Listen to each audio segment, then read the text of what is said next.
Hi, everybody. We're so excited that you're here with us for this webinar. Thanks for winding down your day with us. I know we had a little technical glitch yesterday, and we're really sorry that, sometimes it just doesn't work out. Mercury's probably in retrograde. I don't know, but yeah, something's something's off. This is about the third time that we've tried doing this, so we tried. yeah. Two herbalists navigating the internet. Yeah, is always fun. Someone help us. So welcome. We're really happy to have you here. And first off, I just want to introduce ourselves, and then we'll kind of go into the nuts and bolts of everything we're talking about today. But my name is Sarah. And I'm Summer. Yeah, and we're the Cosmic Kitchen. So maybe some of you have taken workshops from us before in person or online. Maybe you got introduced to us by a friend, but we're really happy you're here. And I think it'd be fun to just kind of share a little bit about our background in herbalism and where we're coming from in terms of our own practices and what we share. Kind of update you on some things that are going on in our world with the projects we're working on. And then we'll dive into remedies and balancing support for fall. So, yeah. Awesome. Great. Yeah. I'll get started. Yeah. So some of you may have heard this before. And then, usually when you take a workshop, we'll go into more depth. So we'll give you like the short herb version. But Sarah and I first met at a community garden in college at University of Central Florida. And there was a community garden there that we started as college students, as like a group of us. And we just got really into it. We were coming more at that time, and still are, from a food justice standpoint, and having access to healthy food on campus and the areas around there, and making sure that people knew more about organic food and non-GMO and farm worker rights. And so we got really into growing food. And then simultaneously, of course, when you're growing food, you're also growing herbs. And for me, I was dealing with a lot of health issues at the time. And so I was very passionate politically as an activist about all these things, but not necessarily realizing that the things that I was intellectually stimulated by and passionate about were actually capable of also healing me, that being the garden. And so I met an herbalist there that ran the garden from the university side, Tina Richards. Shout out to Tina. We love her. And I was in the garden and I was telling her about my health problems, being that I had IBS and I was doing a lot of different things. And so one of the things I did in this like health awakening was giving up birth control, the pill. And I had lost my period for about 8 months at the time. And I went to many different Western doctors, and of course they all said to get back, like, why don't you just get back on the pill? Like, that was the impetus of what happened. Like, you were on the pill, now you're not on the pill, now you don't have a period. And I'm like, well, yeah, I guess, but no, I don't want to do that. So I just kept, believing that there was another option. And so Tina found out about this, who was running the garden and who is also an herbalist. And she said, the plant that you've been harvesting as part of, your work here is actually medicinal. And I was like, oh, you don't say. And it happened to be Vitex, which is coincidentally blooming right now outside of our office. It's a really sweet plant. And Vitex berries are used as a hormone balancing herb by working with the pituitary gland. And it's also called chase treeberry vitex. Vitex angus castus is the Latin name. So I ended up taking that plant. I took the berries home and just like a really folk herbalism way, made it into a tea. And I took it for about a month. And after 8 months of not having my period, it took just 1 month of taking this tea to get my period back. And I started telling friends about this, and everybody just wanted to know more. And as Sarah and I brought home more produce and started living together and starting other community gardens, we always had produce, we always had herbs. So we just started combining the two things out of like this bounty, and we realized that healing became a lot easier when it was tasty and fun. And so people just started asking us, like, how'd you make that? Or what does this herb do? And so we just dove into herbalism as both a passion project and from the needs of our own communities. So that's how the Cosmic Kitchen came to be from my perspective, and there's a lot more to that, but I really love sharing the story about the plant that was right there the whole time waiting for me and welcoming me into herbalism. So yeah, it's a bit about me. Yeah. Yeah. And during that time while we were living in Florida together, while Summer was kind of going through her own health difficulties, I was too experiencing about with chronic fatigue and just feeling really overwhelmed and tired and kind of unable to have that like vibrancy in my life. And again, you know, looking to our mentors and our friends, our mentor and herbal teacher Emily Ruff really helped me through that time. And we were studying herbalism, but I kind of wasn't practicing it in a this is my day-to-day kind of routine. And Emily sat me down and was like, okay, well, I know you've been vegetarian for like 5 years now, but I think you need some B vitamins. So I started eating meat again. I started adding a lot more fat into my diet. It really works well with my constitution. Not saying that that works well for everyone, but for me at that time, being really depleted, I needed that fat. I needed that buffer in my nervous system.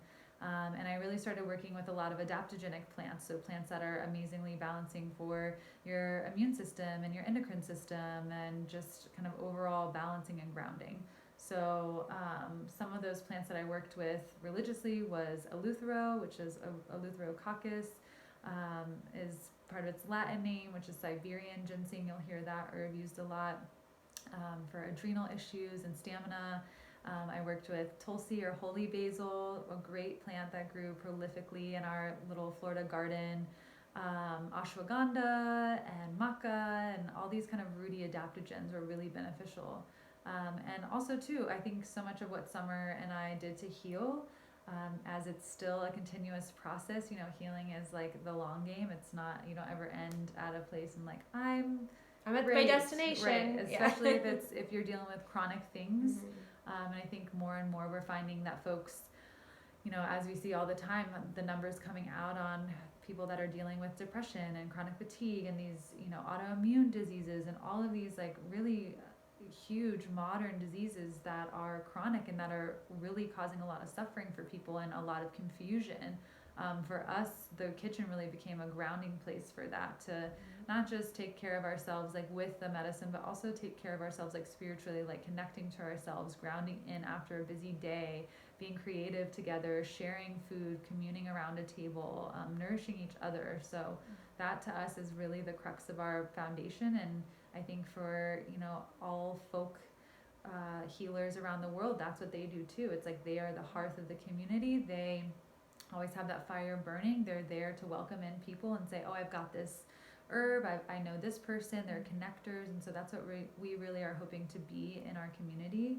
And if you know us and you come to a dinner party, like, you know, that's what we love to do, is nourish and also teach and share the love of our plants with people. So yeah, and so during that time, after kind of being like, okay, I have fatigue, but these plants are really helping and this practice is really helping. I went to Herb Farm, which is a great tincture company in Southern Oregon, and at that same time, Summer studied with Rosemary Gladstar, the fairy godmother of herbalism in Vermont, so she apprenticed there while I was in Oregon. And then we came back together in Florida and then decided, oh, I don't know, the West Coast is calling again, so she went and did the California School of Herbal Studies Roots program and lived on their property there, right down the road from us in Forestville. And then I went to Tassajara Zen Mountain Center, which is a monastery, to learn how to do bigger group cooking and practice Zen Buddhism and live there. And then, you know, I also went to the Amazon jungle during that time and studied with the medicinal plants in Peru. And then we kind of found ourselves back together in Northern California. And so now we're here.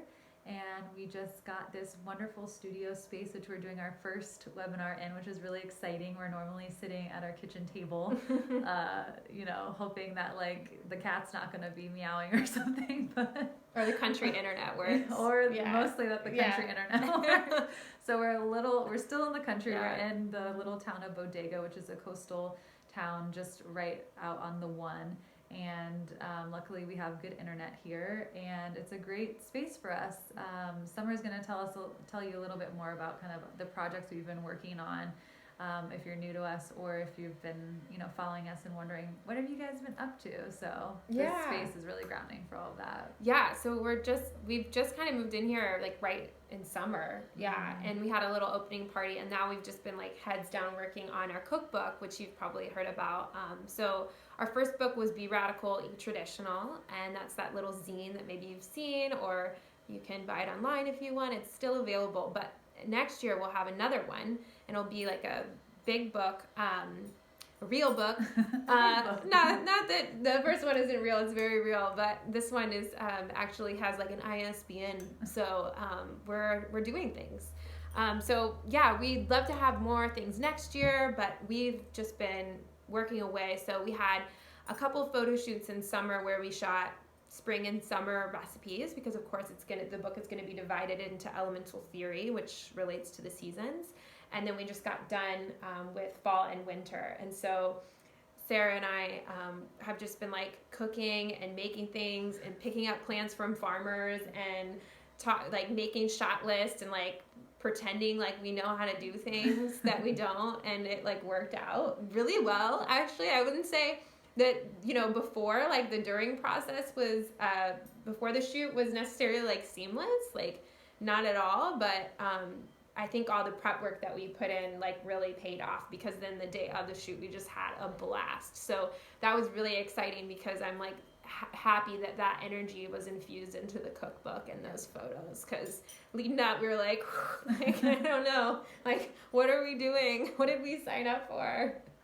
Yeah. So we're excited to bring the cookbook out into the world sometime in 2020. We're thinking that it should be through edits by spring 2020. So if you love this workshop and you're eager to kind of devour more of what we're talking about, we'll have like this tangible form with really beautiful recipes in it, super user friendly, that you can have in your kitchen in 2020. Yeah, so look out for that. Stay tuned in a year. But yeah, for now we're going to teach you a lot of what's going to be in the cookbook, but actually on a deeper level, because there's videos in this course that we're going to be teaching. So yeah, today we're just going to go into this season, which is fall, which is also known as Vata and Ayurveda, and we're going to also tell you some tools that you can use to stay grounded, some herbs, some rituals, and yeah, that's about it. So we'll get started on the workshop part. Yeah, so this time of year is, first of all, really magical.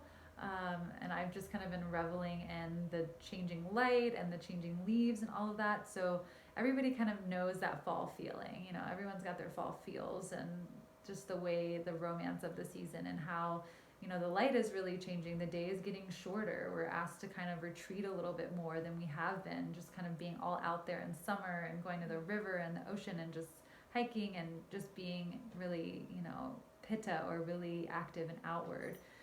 So fall really invites us to come into ourselves, think more about nourishment, think more about preparing for the colder, longer days of winter that are ahead.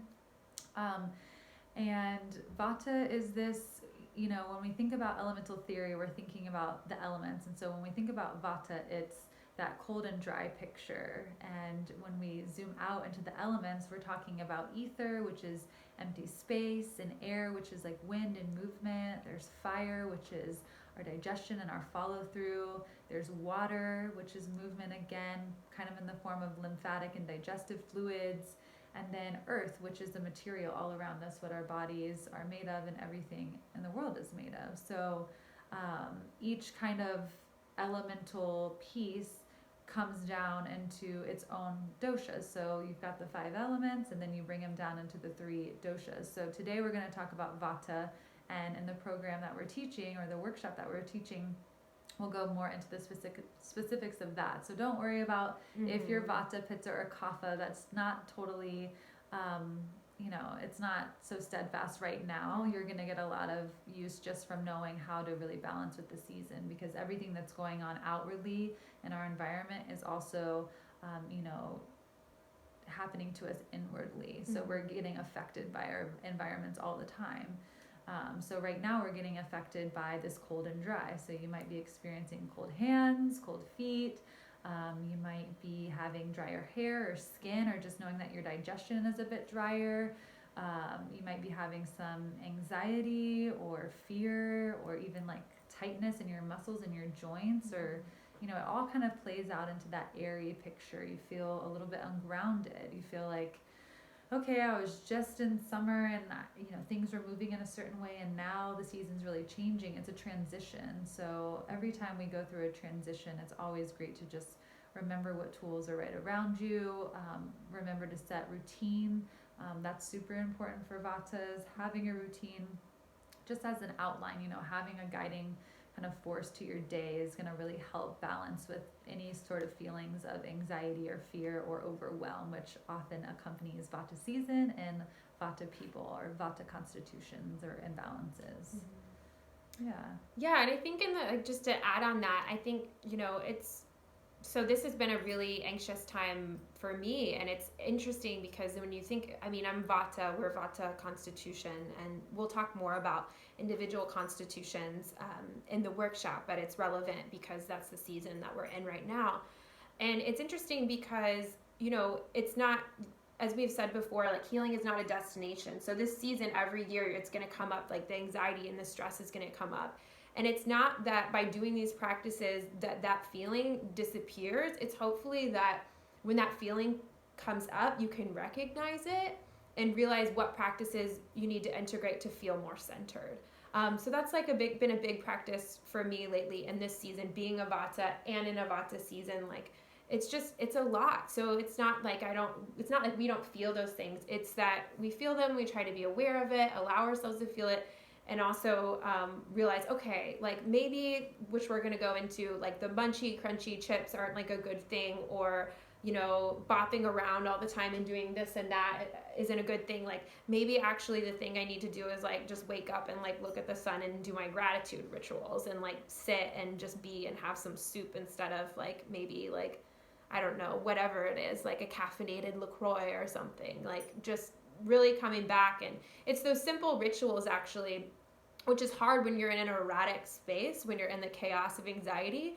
It's hard to realize that those simple rituals are actually what bring you back to center, because you never think like, oh, like it's just a cup of tea, like if I don't take that, like it's whatever, like I like let me just wallow in my anxiety. But actually it's those simple rituals that gradually bring you back to center. And the power of subtlety and herbalism is profound, because unlike Western medicine where there's like big fixes, it's actually the practice that keeps you well in the practice of herbalism. So yeah, everyday wellness versus waiting till you get sick to treat yourself. It's like, let me treat myself every day with things that are really nourishing and balancing, so that I don't get so off kilter so quickly. Like you're not just going to get knocked off, but you've got more of a foundation. You've got more of like a steady hold on your wellness. Yeah, and if it feels like something I've been thinking about lately too, just to go off on a tangent a little bit, but is, you know, if it takes only 2 minutes to do something, just do it. Like whether that's a task or your practice, like if it only takes you 2 minutes to make that cup of tea, like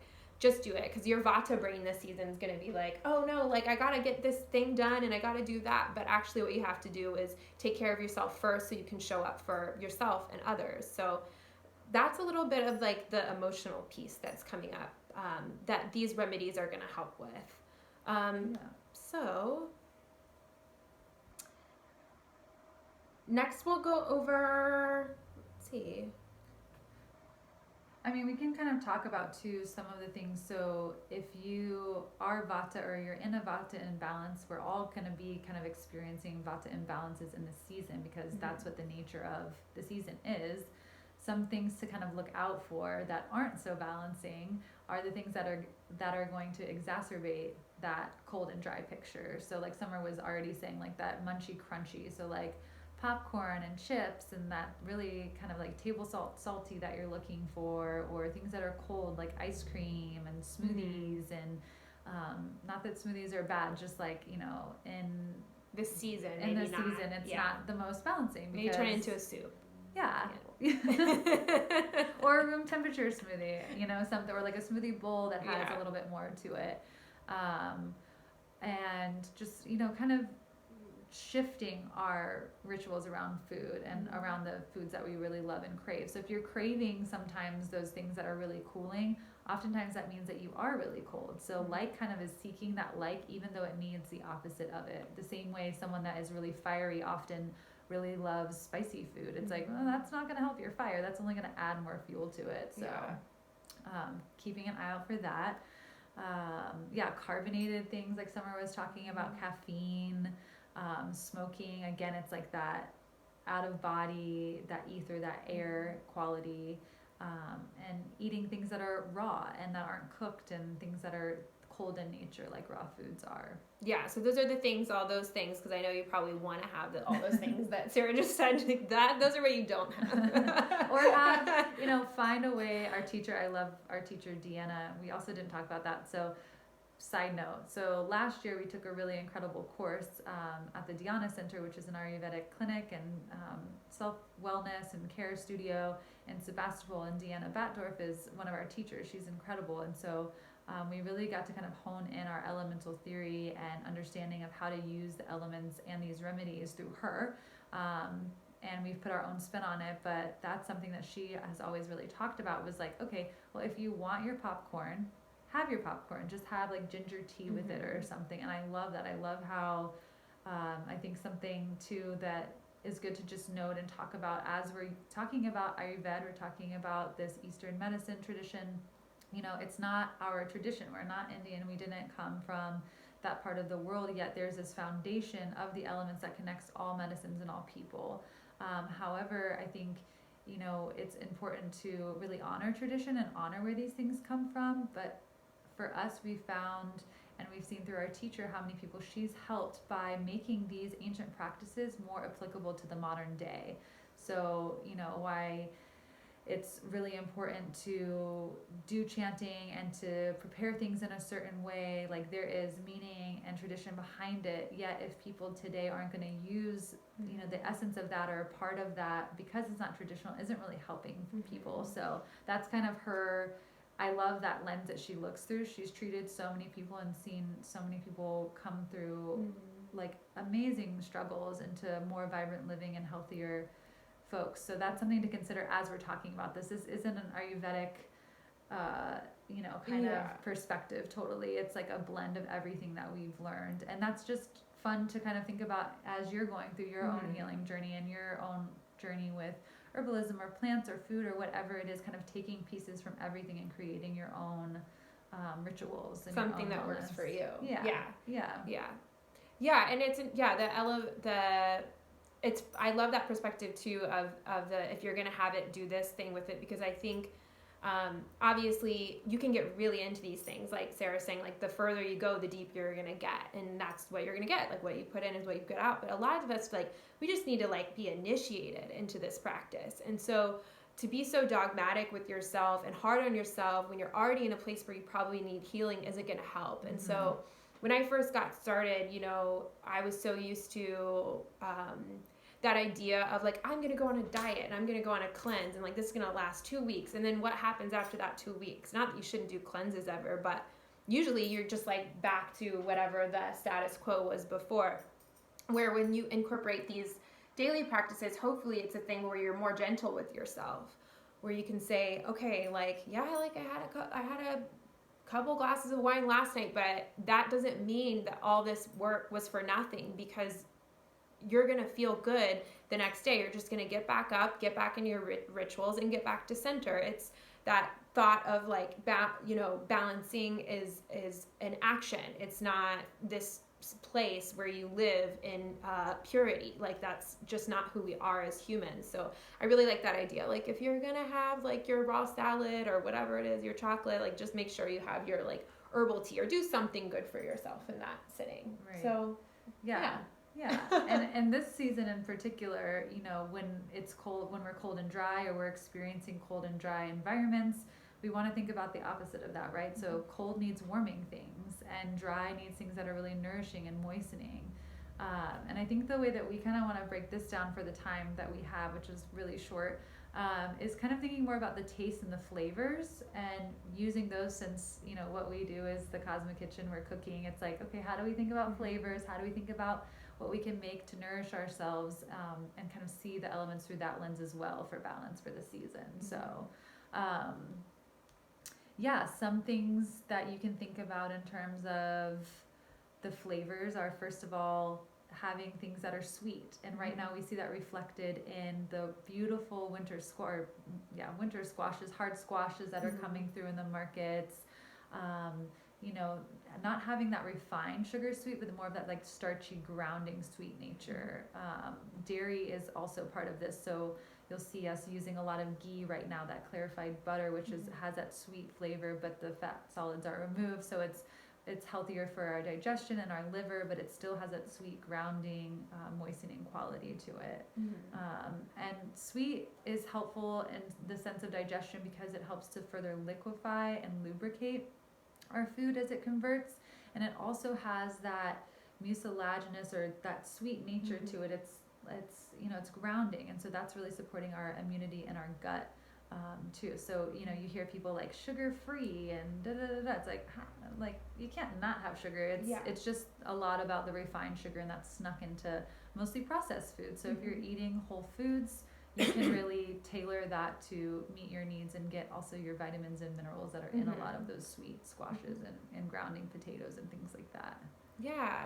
And another taste that we're thinking about this season is sour. And so the sour taste actually liquefies macronutrients for conversion. It's also highly enzymatic. So some things that I think about is this like lovely mbashi plum dressing that Sarah made a couple years ago. And, in the spring we might use it like on a slaw, but like this could be something that goes in a warm salad at this time. Like I think about things like sumac or even some of the sour fruits that are out right now.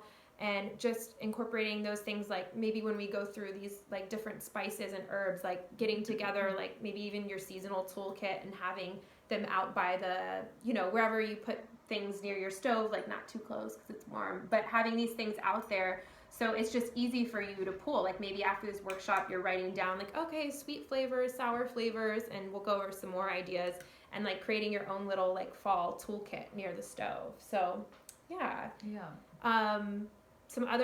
Another flavor and remedy of this season is that salty taste. So we have to be careful because it is a vata season. So you might want to be having this like in the form of a chip or like munchy crunchy, but that's going to be really drying. And some things about like when you use salt properly is that it assimilates, it helps you assimilate the water better in your system. So it actually works as, of course, an electrolyte. Like that's what electrolytes are. They're salts. But you can simply, by adding salts to your water in the morning or throughout the day, get those electrolytes. Like you don't have to have Gatorade. You can just have sea salt. And so this helps you absorb vitamins and minerals and stay hydrated and plump in this time that it can be really drying, which is what's contributing to those symptoms of cracking joints, stress, etc. Like a lot of times my dad, who is fully aware of his vata self, would be like, when I got angry or upset, he would be like, you need to have water. And I'm like, you're right, I do. I need to like put out the fire and like get hydrated and not be stressed out. So that's, salts are important, and in turn also in water as well, so that we can stay well this season. I guess I'll keep going. Yeah, just go. So pungent. So the pungent taste ignites digestive fire and follow through and helps support healthy circulation. Something that I think about, which is also good for this season in regards to pungent, is a lot of times people think of ginger as spicy, which it is, but it's not. Like it's actually more pungent. Like it's not like the kind of taste you get when you have a cayenne pepper. That's spicy. So that's like a whole different world. Pungent is that like ginger taste where it's spicy, but it's not like, oh, I need to like have some milk because my mouth's on fire. It's more of that like circulation and getting things moving and flowing. And that's what it does in the body actually. And so that's why if you have a ginger tea, it actually helps to break down food in the way that it soothes muscle cramping by like promoting that circulation, so the body can work through whatever kind of gaseous exchange is happening. So it's perfect for that vata season. The gaseous exchange, and helping us break down those macronutrients as well with that pungent flavor and the medicine of that plant. So those are some of the flavor remedies. And so now we're going to go over like different examples of how these flavors and remedies can be applied in a practical way. A lot of these recipes are available on our blog, and when you take the program, it will go into more depth, and we'll actually have meal plans for each constitution, including the Vata season or the Vata person. And so that you can go to the grocery store and just get things in meal plan and not have to think about it too much and think more about that act of caring for yourself versus like, what do I get? This is so overwhelming. So Sarah, if you want to talk about some of the hydration tools. Yeah, hydration has been a really big kind of like come to Jesus moment, I guess, if we want to call it that. We're Southern, disclaimer. Whoever Jesus is. But I think, our teacher really turned us on to the hydration piece and the salts, and that's been a huge benefit in my life, being really dry normally and kind of not even realizing I was dry. And then, how Summer was just talking about, kind of that like irritated feeling, like if your nerves are frayed, like literally there's like your myelin sheath is like frayed because it's not nourished, or you don't have like that protective layer on your body. That hydration becomes so important because you need to feel full. Your cells need to be communicating. You need to be hydrated because your adrenal glands sit on top of your kidneys, which are the waterways of your body, so they're communicating. Excuse me. And your adrenals are like, your fight or flight response. They're another source of energy and another source of hormones in your body that allow you to function every day. So trying not to stress them out even more than they already are with technology and to-do lists and just life being life, really focusing on hydration can make a big difference. And I think even in herbalism, that's like the first thing in a questionnaire that you ask someone when you're doing a clinic. You're like, well, how much water do you drink? And I think that's an important piece to think about, the water, but it's even more important to think about, okay, how is that water staying in your body? And so that's why Summer was talking about how important salts are, which are electrolytes. So there's different, you can nerd out on salts, which is really fun when you get into it, but really just looking for high quality gray salt, which is high in magnesium, which is great and nourishing for the body, and just thinking about how a lot of us are depleted in magnesium from the soil and from our food and from not touching the earth. So finding high quality salt, like don't skimp on certain ingredients, like buy good olive oil, buy good salt. Those things really matter in the flavor and the quality of your food. So kind of just get a little fancy in those regards, like to whatever fits your budget, but find the most high quality thing that you can for your budget in that regard.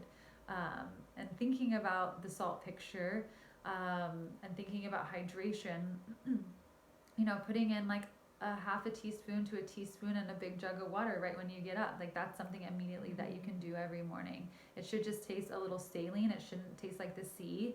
And it should really allow you to drink the water and then not have to go pee 5 minutes later. I have, been that way in my life where I don't want to drink water because it's not staying in my body because I didn't have the electrolyte balance to really hold it in my cells.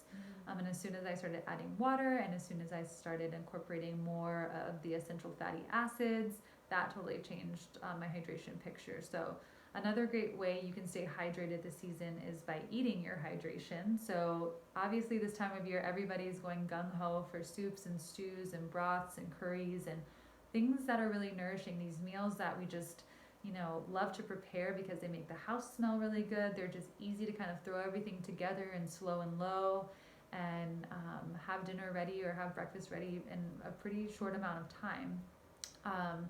Another thing to think about when eating soups and stews is how to infuse your medicine into that. So you'll notice on our blog we have tons of recipes in that regard, but even just like the base of your soups and stews. So thinking, kind of getting a broth brain going. Like, okay, I need to be making a batch of broth this week. I'm really like going for I know, like, wow, okay, yeah.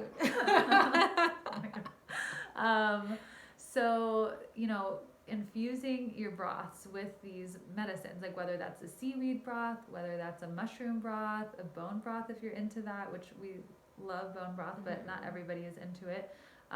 Or a vegetable broth, finding ways to infuse medicine and infusing more hydration and minerals into your broth so that your soups are kind of like supercharged. Another super simple soup is miso. Like thinking about just like miso, adding miso paste into soups adds that really nice salty kind of umami flavor. And it also is, one of those, fermented foods that isn't super drying. We're kind of pulling away a little bit from that cold kind of kraut, pickled situation and going more towards these like fermented kind of lighter fermented foods like such as miso, and the vehicle that it's in is really nice too for your body to really take in those probiotics. I love the recipe we just posted on the rosemary miso squash soup. That's super easy. It helps you kind of glean from the season the amazing squashes that are out there. We also just did a turmeric congee for the cookbook. That recipe's out. It's basically congee with turmeric in it. So, and if you're not familiar with congee is an incredible traditional porridge, and it's just rice cooked for a long time in a lot of water. So it's kind of this brothy, almost broken down rice, and it doesn't sound that good, but it's so comforting and nourishing. It's so good. And you can just make it, to fit your flavor profile. So you can cook it in bone broth or vegetable broth. You can add egg to it. You can add whatever your protein is and green. It's just like the best bowl.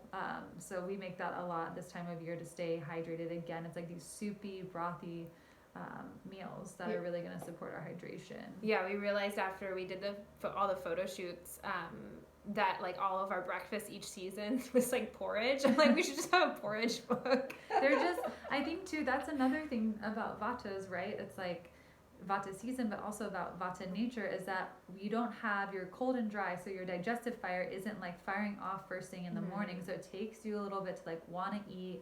And when you have something that's simple to digest, like congee, it's like, oh, I can be nourished but not feel like overly full. I just can have energy for my day, and I'm also hydrated because I'm getting the extra water. And that's what I love. Like, not only is it simple to eat, but it's simple to buy and simple to make. And I mean, just to digress a second, but it's like that's what's so great about having your own kitchen practice is like instead of buying things in bottles that are, $80 a pop for a couple ounces, and you actually need like quite a bit a day to get the medicinal benefit. It's like you can just like buy the herb in bulk and like soak it in porridge, which is what was done traditionally anyway, and boom, like there you go. And it's so reasonable as far as purchasing and making. And so it's like these are like the best remedies because it doesn't take much thought, and it's really delicious and cheap. So porridge. Yeah, we love porridge. Yeah. Next book. Yeah. So another thing this season is obviously we're doing the opposites as remedies, right? Opposites to find balance. So that's something that we say a lot that we inherited from our teacher, Deanna. And so with that, we're in a cold and we're in a dry season. So we need warming and we need moistening. And so when we think about the herbs for this season, we think about things like ginger and cardamom, which is actually not only spicy, but also moistening as well. And I think about marshmallow, which can be a little cold, but you can put the ginger with it, and that can be very hydrating. So there's a lot of different herbs, and I'm not going to keep throwing things out there because I know that some of you are at the beginning of your practice. And actually in the program, we're going to go into more depth. But I'll talk a little bit about actually some formulas that are on the blog that we really enjoy that would be good for this season and why. So one of which is our Luna Chai, which actually features Vitex berry, which I talked about in my personal story that helps to balance hormones. So you don't have to have a missing period. You can also just maybe have more cramping or have like hormonal stress around the time that you're going to have your cycle. And so that's a really great formula because it has that Vitex berry in there. Also, it has dandelion root in it. So a lot of things that you want to think about this time of year is not just the roots and the squashes that are available as vegetables, but also like the same for those herbs. So this is the time that you harvest before, this is the last bit of abundance of the growing season, and we harvest these roots. Same with herbs. So dandelion, that liver support actually helps our reproductive system. That's why most good herbal formulas, when it has to do with reproductive balance, does in fact have liver herbs. And it also has, of course, it's a chai blend that's not caffeinated. Though I do love caffeine, it's not great for my vata nature. So we do rooibos usually. And yeah, you could do caffeine if you wanted to, and you would still get all these added benefits of the herbs. But there's all the classic things like cinnamon and ginger and anise and all the classic ones. All of those are great for the season as well. So if you even just think chai spices, like that's going to get you off on the right foot for this season as far as making teas and different yummy things. We have an adaptogenic golden milk recipe, which probably many of you have made golden milk at this time. A lot of times people think about turmeric as being anti-inflammatory and a bitter and great for digestion. So it's actually, turmeric can be quite cooling, because if you think about inflamed, that's a fire. So herbs that help with inflammation are usually more cooling. That's fine. This is how herbalism works. We can just add in a little ginger or a little cinnamon and do something to warm it up. So then that way you're kind of getting all these different benefits. And then we can pick up for the season an adaptogen that's right for you or right for the season, or both. So this time of year, what would I do? I would probably, there's a couple ways you could go about it. I would think about ashwagandha, which is really warming, would be a great adaptogen that helps, bring your body back to balance, helps you with stress, helps with the endocrine system. I would also maybe think about maca, like that's a really sweet taste that's really nice, and that's like this building time of year, like that sweet taste, and with the spices to warm it up would be really great. And shatavari is really moistening, but it's also really cooling, so you would just add more ginger or add more of the other spices in there that you want to spice it up, or black pepper even if you're feeling really cool.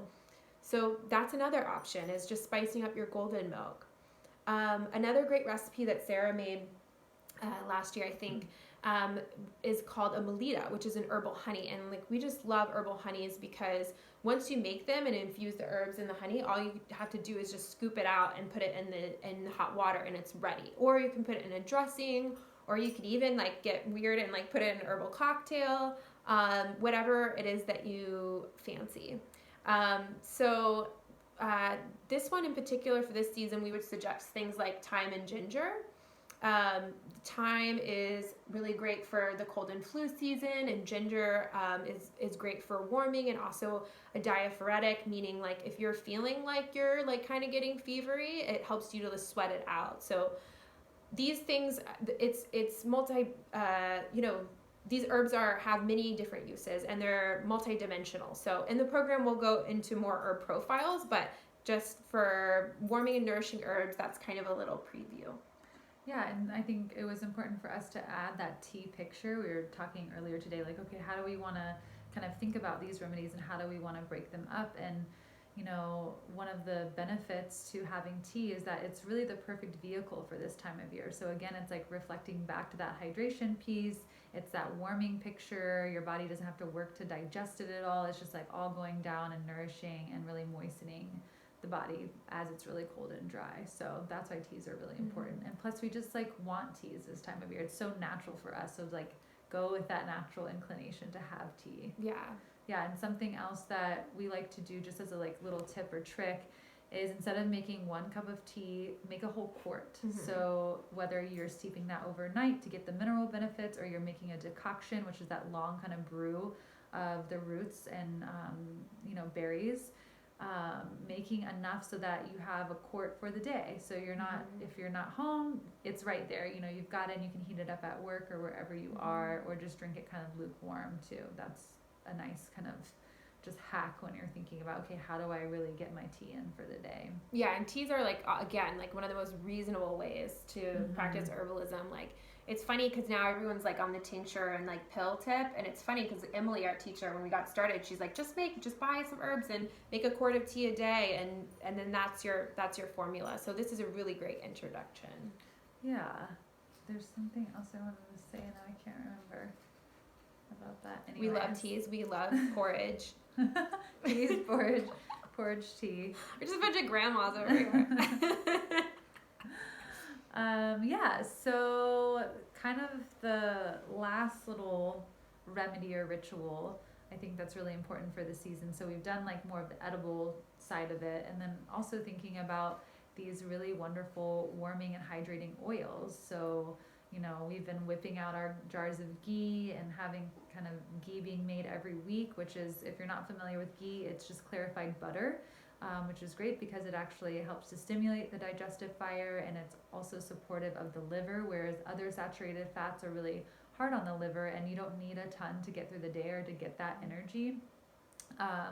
And in American culture or Western culture, we really kind of overdo the saturated fat. So if you're having meat, that's saturated fat. You don't need a ton of hard oils or butter or coconut oil or things like that on top of it. You're getting that intake. So ghee is great to cook with. It adds a really rich, deep flavor to stews and soups, or roasted vegetables and things like that. Thinking about sesame oil as just a raw oil that you're putting over warm salads or over vegetables, or in dips and sauces, or in your dressing instead of using olive oil. But also feel free to use olive oil because it's delicious, and we all usually have that in the kitchen.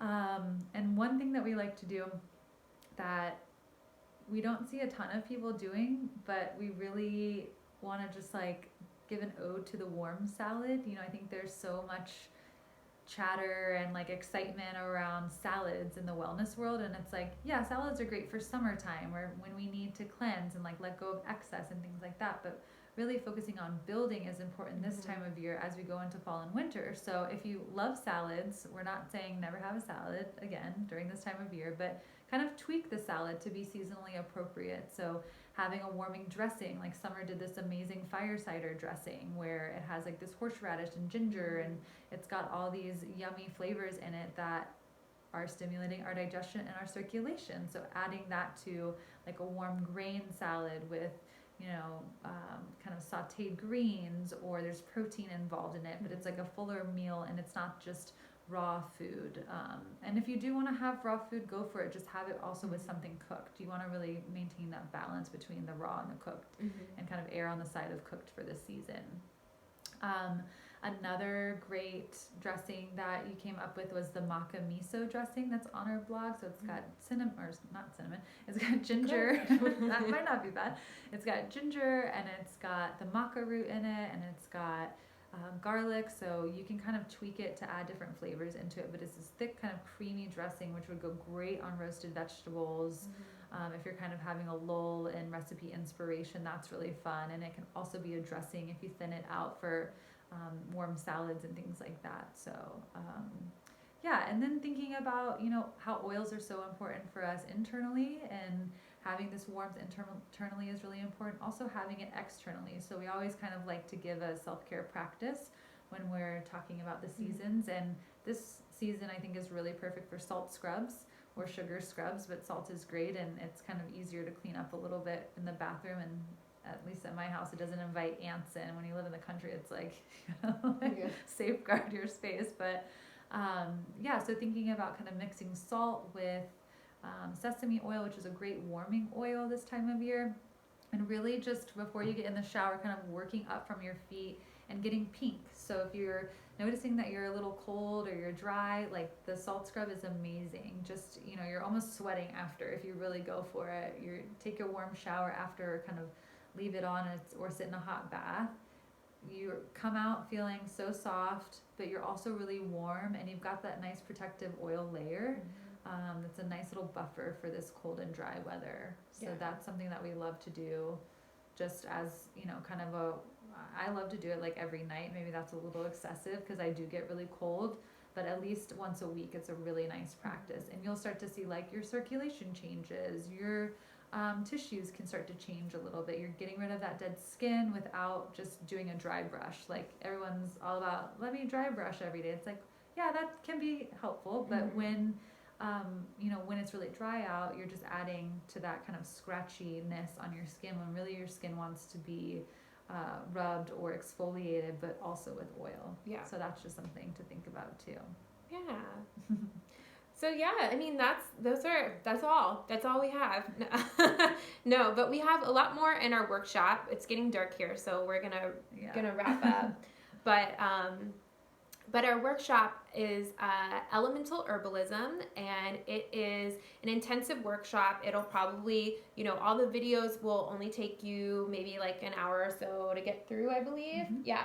So you can do it all in one sitting, but there's also a lot of material to work through and recipes to work through. So it can last you a whole week as far as like integration and like learning how to incorporate the remedies, get the herbs, follow the meal plans, understand who you are, follow the prompts, and ask questions. So we only offer this course twice a year and this year we've only done it once a year because of the cookbook writing, because we want to be fully present for our students, so that you can ask questions, you can talk to us about the herbs, and so really we close it for that reason. So instead of having it always be available, we create this energy where our students are engaged and we can be engaged with our students. And so, we're going to have it open until Saturday, November 3rd to purchase. And we will send all the info to you, as well as there should be a link here under here with the sign up info. So we really hope that you'll join us. And in that workshop, we'll go over more about your personal constitution as well, and how the elements play in your body and how you can stay well each day. I think a big motivation for Sarah and I to teach this course was that as herbalists and cooks, we saw so much information out there about plants, but now not how it applies to the person. And with traditional herbalism and these more integrative, holistic, earth-based practices, we're not here to treat symptoms, we're here to treat a person. And so connecting back to who we are, how the elements play out in our body, is truly what we believe is the way to healing, and we think that it's more fun and more delicious in the kitchen. So that's how we've come to have this practice, and we get really excited to share it with other people, and it really lights us up to see people using our recipes and using them as staples in their homes for both their community and their families. So we hope you'll join us. And if you have any questions, please reach out to us, and we can't wait for you to join us. Yeah, thanks so much for being here. Thank you.